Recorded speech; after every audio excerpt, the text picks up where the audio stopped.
He was a big Destiny streamer because he got like 80 Galahorns or some dumb shit like that. I don't even know what that nerd shit is you just said to me. He got 80 Galahorns, I swear. Like, what are you talking about?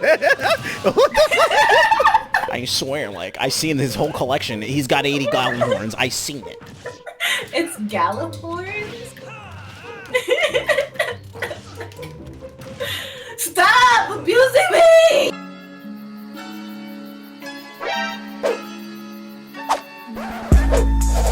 First game that I wanted to talk about is Super Smash Bros. Ultimate.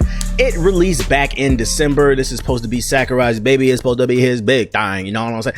Yo, that didn't even sound right. All right. Let's start over. Oh, pause on this review. Don't pause the video if you're watching the video version. Don't pause it. Hit the like button though. All right, Super Smash Bros. Ultimate. It released in December. If you know me, you know I am a Super Smash Bros. Fan. My history with the game, I've played all of them.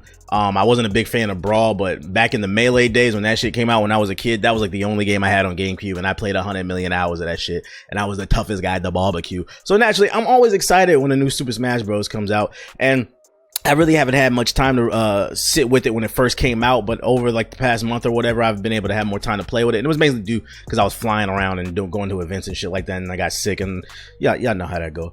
But my review on this, man, oh man, let's start with some positives. Quality of life changes. So this is like what? There's Super Smash Bros, Melee, Brawl, the Wii U. So this is the 5th Smash Bros game. This is the 5th game in the series. At this point, there's not going to be any super crazy changes to the formula. So as a fan who's played every game, you're just kind of looking for those little things that improve the game, and that's one of the first positives that I wanted to bring up is the quality of life changes. It's just simple as tweaks and balances for certain characters. I mean, as someone who likes to play Shulk, I know, oh, this guy plays Shulk, he's nice, I'll beat your ass with him. Come through to the stream and hop in the lobby and on your ass, boy. As someone who plays Shulk, it was very infuriating in Smash Bros. Wii U to have to fucking tap the B button to switch through his Monado arts, and now I could just hold down the B button, and then this fucking a weapon wheel, I guess you can say, comes up, and you can use the analog stick to pick through the things real quick. It took a second for me to get used to it, but I use it here and there. I don't use it that much because I mostly use the speed and the jump, which are the first two, so I can just hit the B button. But when I want to use the Buster Blade and the special joint, the red joint and the pink joint, and the shield, it's much easier to get to it, because when you're playing against a real person, it's a lot harder. So like a little quality life change like that, I really appreciate that, as well as other characters. I really appreciate another quality of life change. This sounds stupid as hell, but if you're a Super Smash fan, I know you appreciate it. And you might have not noticed this.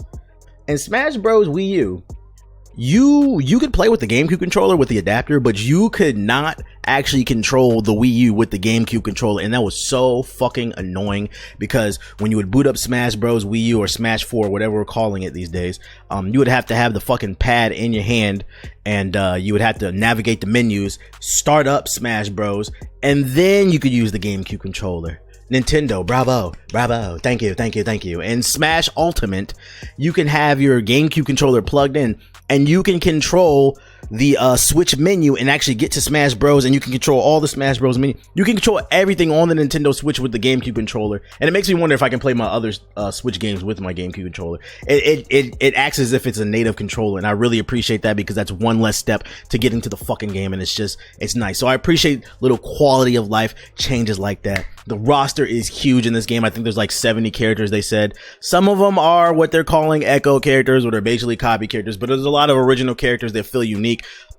And what I really love about this roster is, I can say with this being the 5th game in the series, more than ever, this game feels more strategic than other Smash Bros, or like more of like a rock, paper, scissors, if that makes sense. Like certain characters just go against other certain characters better. And they really thought about how they're going to balance the game and the different attacks and stuff like that. So you're gonna have to, I feel like you can't just main one character in this game. I mean, I'm sure there are people out there that are just gonna be a fucking beast and just beat everybody with their one little character like that, but for the, the average to above average character, I think it actually, the fact that they have all these little changes to the characters, these tweaks and balances, and it feels more rock, paper, scissors, it's gonna make you want to explore the roster more and try more new characters. And you have to appreciate that, because a lot of times we get stuck in our ways, and there's 70 characters on the roster, so you should try that. So I like that it feels like there's more strategy in the game.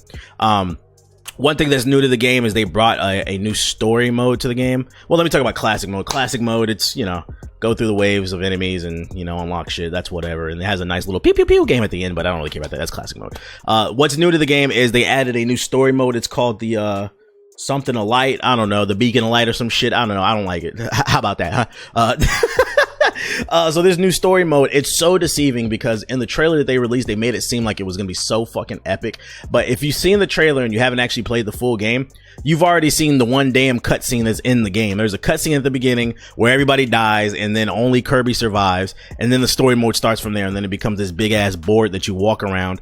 And I mean, it's kind of cool. So basically you walk around this big board and there's gonna be battles that you fight across the board, and each battle has like a certain stipulation on it, like maybe the floor is stippy. That's not even a word. I'm so sorry. The floor is sticky, or the floor is hot lava, or their up smash does more damage, or they're more prone to run away from you. There's always going to be a stamina battle. There's always going to be some type of special stipulation for each battle, and you unlock these these spirits basically. And what these spirits do are their abilities that you can equip to make your character stronger. And also, as you go throughout the board, you'll unlock new characters. So, I mean, you can unlock all the entire 70 character roster like within an hour or two if you want, through whether classic mode or just basic Smash. I did the, you know, dashboard method. But if you want a different way, if you're more of a casual Smash Bros fan and you could do it this way. Just run through the board, do the little special stimulations.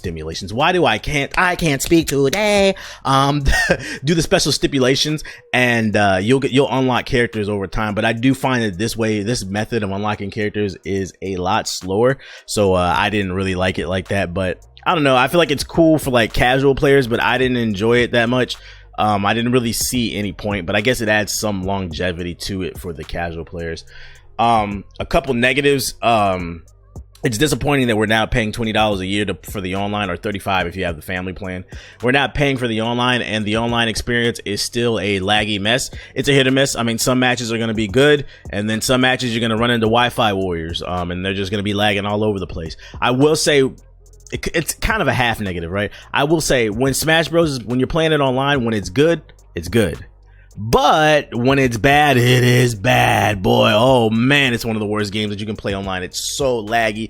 It would be nice to have like a setting where I can only play against people who are on wired connections or something like that. And another reason the online is kind of annoying is they got rid of For Glory.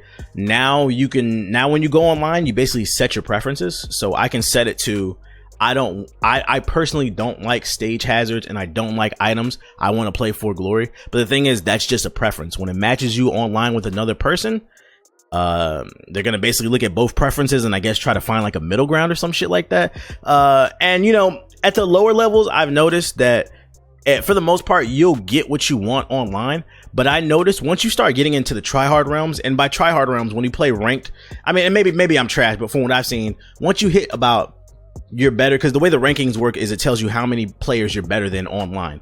Like for Shulk, I'm at like 2.8 million. I'm better than, like, I don't know how many people own the game, but it says I'm better than 2.8 million people online. I've noticed once you hit about the 2 to 2.5 million range in the rank, and you start running into more tryhards and neckbeards, the preferences start to act a little funky, and a lot of y'all are fucking fraudulent online on this Smash Bros shit. Like, and what I mean is, like, I be getting matched up against people who got stage hazards and items online, and half the time I be beating them, and then half the time I be losing, because I don't play with fucking stage hazards and items on, so I don't know what any of that shit does, and it always throws me for a loop, and I fucking get one-shotted by some shit that they know what it does. Like, basically they're cheating online. They need to bring For Glory online, because this bullshit online has got to go. This preference is, it's not it, bro. It's not it.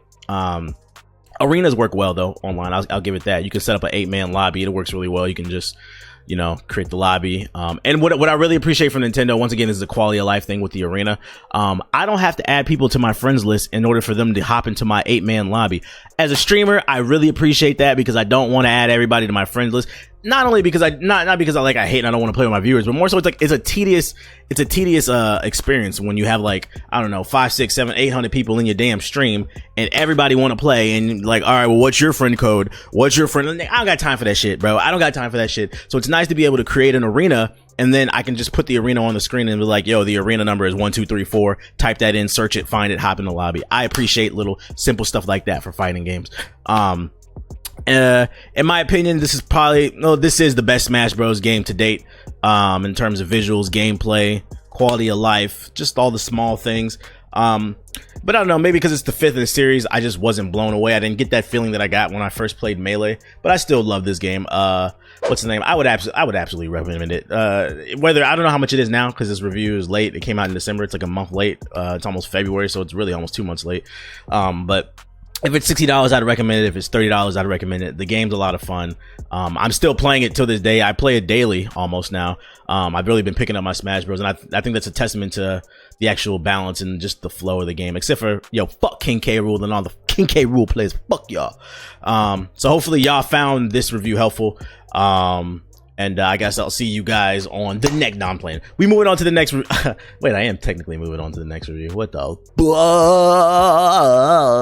fuck? Hey, thanks for watching my video. If you're new here, hit the subscribe button and tap the bell icon so you'll never miss another video. Also, consider pledging my Patreon. It helps keep the lights on. There's a link in the description box below. Peace.